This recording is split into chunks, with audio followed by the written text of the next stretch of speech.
உலகெங்கும் இருக்கும் devotee nation Tamil நேயர்கள் அனைவருக்கும் ஆஸ்ட்ரோ பூர்ணாவின் அன்பார்ந்த வணக்கங்கள். இன்னைக்கு நாம பார்க்கக்கூடிய சிறப்பு தலைப்பு செவ்வாயினுடைய பெயர்ச்சி.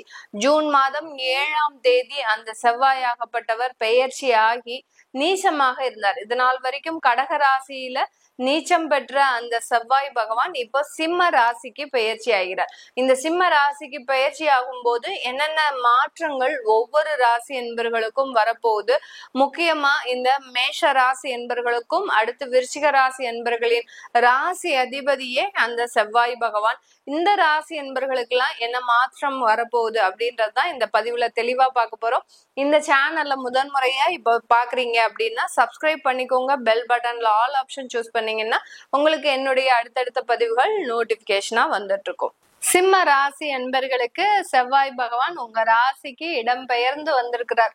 ஒரு நல்ல ஒரு மாற்றம் தான். சுகஸ்தானாதிபதியே உங்களுடைய ராசிக்கு வந்திருக்கிறார். சிம்ம ராசிக்கு அதிபதி சூரியன், சூரியனுடைய இடத்துல செவ்வாய் வராரு.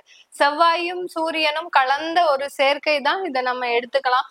இந்த காலகட்டம் உங்களுக்கு கொஞ்சம் ஒரு விறுவிறுப்பான ஒரு செயல்பாடுகள், திடீர்னு ஒரு முடிவெடுக்கிறது, ஒரு சொன்ன மாத்திரத்திலேயே சில விஷயங்கள்லாம் செய்யக்கூடிய ஒரு நேரமாக இருக்கும். ரொம்ப வருஷம் கழிச்சு இந்த சிம்ம ராசி அன்பர்கள் ரொம்ப சுறுசுறுப்பாக செயல்படக்கூடிய ஒரு நேரம். அதாவது எவ்வளவோ நல்ல ஒரு வசதி வாய்ப்புகள் இருந்தும், நல்ல ஒரு ஆளுமை திறன் இருந்தும் எல்லாமே அடங்கி போய் எஞ்சான் உடம்ப ஒரு ஜானா மாற்றிக்கிட்டு இந்த சிம்ம ராசி அன்பர்கள் தன்னுடைய உறவினர்கள் கிட்ட, அடுத்து தன்னை சார்ந்த நண்பர்கள் கிட்ட ஒரு அவமானப்பட்டு அசிங்கப்பட்டு வாழ்ந்த வாழ்க்கை இந்த 2 மாதங்களுக்கு ஒரு வேற்று பாதையாக, ஒரு மாற்று பாதையாக இருக்கக்கூடிய ஒரு நேரமாக தான் இருக்க போகுது. யார பத்தியும் எதுவுமே நீங்க ஒரி பண்ணிக்காம நீங்க உங்களுடைய லைஃப பாத்துக்க கூடிய ஒரு நேரம், ஒரு செல்ஃப் டெவலப்மெண்ட் அப்படின்ற ஒரு அமைப்பு இருக்கக்கூடிய ஒரு நேரமாக தான் இந்த சிம்ம ராசி என்பர்களுக்கு இருக்க போகுது. ஏன்னா இவர்களுடைய குணங்களே பாத்தீங்கன்னா சட்டுன்னு முடிவெடுத்து சட்டுன்னு ஒரு அமைப்பை தேடக்கூடிய ஒரு குணமாக தான் இருக்கும். யாரு என்னன்னெல்லாம் பார்க்க மாட்டாங்க. ரொம்ப ஸ்ட்ரெயிட் ஃபார்வர்டா இது தப்புனா தப்பு, கரெக்டுனா கரெக்ட் அப்படின்ற மாதிரியான ஒரு குணங்களை உடையவர்களாக தான் இருப்பாங்க. அதே மாதிரி பஞ்சுவாலிட்டி ரொம்ப முக்கியம். இந்த நேரத்துல இந்த இடத்துக்கு வரணும் அப்படின்னா வந்துடணும். வரலன்னா அந்த ப்ராஜெக்டே கேன்சல் பண்ணிடுவாங்க. அந்த இடத்துல இவர்களுக்கு வரக்கூடிய கோபமும் பாத்தீங்கன்னா மிகவும் அபரிமிதமாக இருக்கும். இவர்களுக்கு கீழே வேலை செய்யறவங்க எல்லாம் இவங்க கிட்ட வேலை செய்யறதுக்கே ரொம்ப பயப்படுவாங்க. அந்த அளவிற்கு ரொம்ப டிசிப்ளினை எதிர்பார்க்கக்கூடியவர்கள் நம்ம இந்த சிம்ம ராசி என்பர்கள் தான். அந்த டிசிப்ளினும் அந்த ஒரு கட்டமைப்பும் கடந்த காலத்துல எல்லாமே அவிழ்ந்து போச்சு. எல்லாமே நான் விட்டுட்டேன் மேடம், இதனால எனக்கு நிறைய பிரச்சனைகள் தான் வருது. நான் டிசிப்ளினா இருந்து மட்டும் என்ன பிரயோஜனம்? என்னை சார்ந்தவர்களும் என்னை சுற்றி இருக்கிறவர்களும் இருக்கணும்னு நான் எதிர்பார்க்கிறேன். ஆனா அதெல்லாம் எதுவுமே நடக்க மாட்டேங்குது அப்படின்ற மாதிரியாக சில தோல்விகளை சந்தித்து அதிலிருந்து எல்லாம் வெளியில வரக்கூடிய இந்த சிம்ம ராசி என்பவர்களுக்கு மீண்டும் நம்ம கிரகங்கள் சும்மா விடுமா?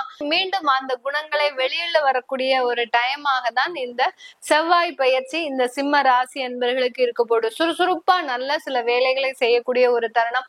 படுத்துட்டு இருந்த தொழில நல்ல ஒரு முன்னேற்றத்திற்கு கொண்டு வரக்கூடிய ஒரு தருணம். தொழில் ஜாம்பவான்களாக இருந்த சிம்மராசி என்பர்கள் அந்த தொழில்ல நிறைய கடன் வாங்கி அவஸ்தைப்பட்டிருக்கிறீங்க. இப்போ உங்க ராசியிலேயே கேது பகவான் இருக்கிறதுனால ஒரு மன சஞ்சலப்பு இருக்கதான் செய்யும். ஏதோ ஒரு குற்ற உணர்ச்சி உங்களுக்கு இருந்துகிட்டே இருக்கு. ஏதோ ஒரு தப்பு பண்ணிட்டோமா, நம்ம ஏன் இவ்வளவு ஒரு கஷ்டப்படுறோம் அப்படின்ற மாதிரியான ஒரு குற்ற உணர்ச்சி உங்களுக்கு இருந்துகிட்டே இருக்கும். ஏன்னா கேதுன்றவர் பாத்தீங்கன்னா ஒரு ஞானக்காரகன்.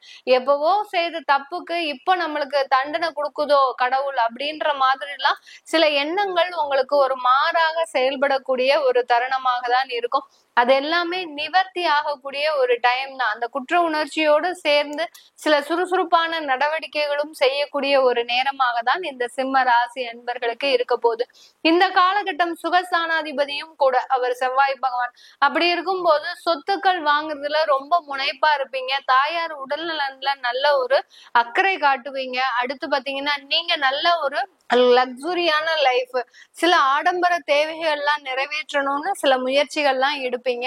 அது எல்லாமே உங்களுக்கு நல்ல ஒரு மாற்றத்தை கொடுக்கக்கூடிய ஒரு நேரமாக தான் இருக்கும். சில பேருக்கு குழந்தை குழந்தை பாக்கியத்துல இந்த காலகட்டம் தடைகள் வருவதற்குண்டான ஒரு நேரமாக இருக்கும். 5ஆம் இடம் தான் குழந்தை பாக்கியம். 5ஆம் இடத்திற்கு 4ஆம் இடம் 12ஆம் இடம், இது குழந்தையை தடுக்கக்கூடிய ஒரு ஸ்தானம்.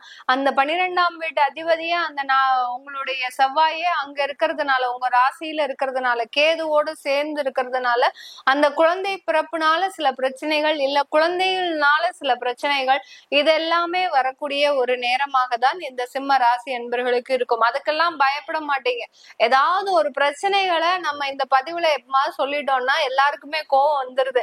மேடம் எப்ப பார்த்தாலும் ஒரு நெகட்டிவாவே சொல்வீங்களா, ஒரு நல்ல வார்த்தை வாயிலிருந்து வராதா அப்படின்ற மாதிரியான ஒரு கேள்விகள் எல்லாருக்குமே இருக்கு. இருக்கிறதே இருக்கிற மாதிரி சொல்றதுக்கு தான் நம்ம ஜோதிடத்தை பயன்படுத்தணுமே ஒழிய, உங்களுக்கு ஒளிவு மறைவா நீங்க நல்லா இருக்கிற நேரத்துல நீங்க கெட்டு போயிருவீங்கன்னு சொல்றதுக்கும், நீங்க கெட்டு போகக்கூடிய நேரத்துல நீங்க நல்லா இருப்பீங்கன்னு சொல்றதுக்கு இது உங்களுடைய மன மாற்றத்தை கொடுக்கறதுக்கு உண்டான ஒரு பதிவே கிடையாது. ஜோதிடம்ன்றது இப்படிதான் நடக்க போகுது.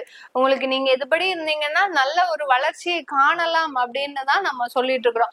அதனால குழந்தைகள்னால சில ஏமாற்றங்கள், குழந்தைகள்னால சில தேவையில்லாத ஒரு சலசலப்புகள் ஏற்படுவதற்குண்டான ஒரு நேரமாக தான் இந்த காலகட்டம் இந்த சிம்ம ராசி என்பர்களுக்கு இருக்கும்.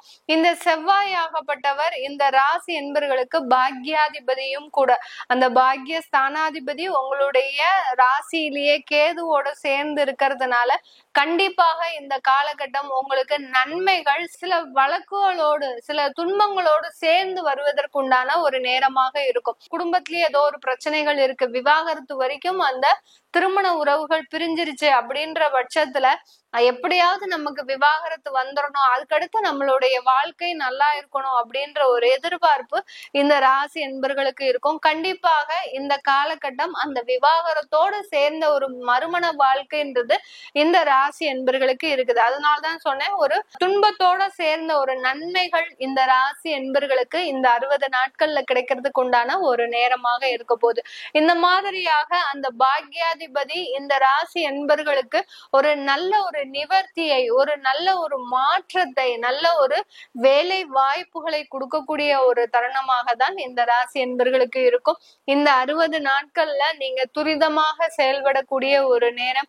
உங்களுடைய வளர்ச்சி, சொத்துக்கள் சேர்க்கிறது, அடுத்து பாத்தீங்கன்னா புதிதாக வீடு வாங்குறது, ஒரு வேலை இடமாற்றம் செய்யறது, உங்களுடைய வீடையே பாத்தீங்கன்னா ஒரு இடமாற்றம் செய்யறது, இது எல்லாமே செஞ்சுக்கோங்க.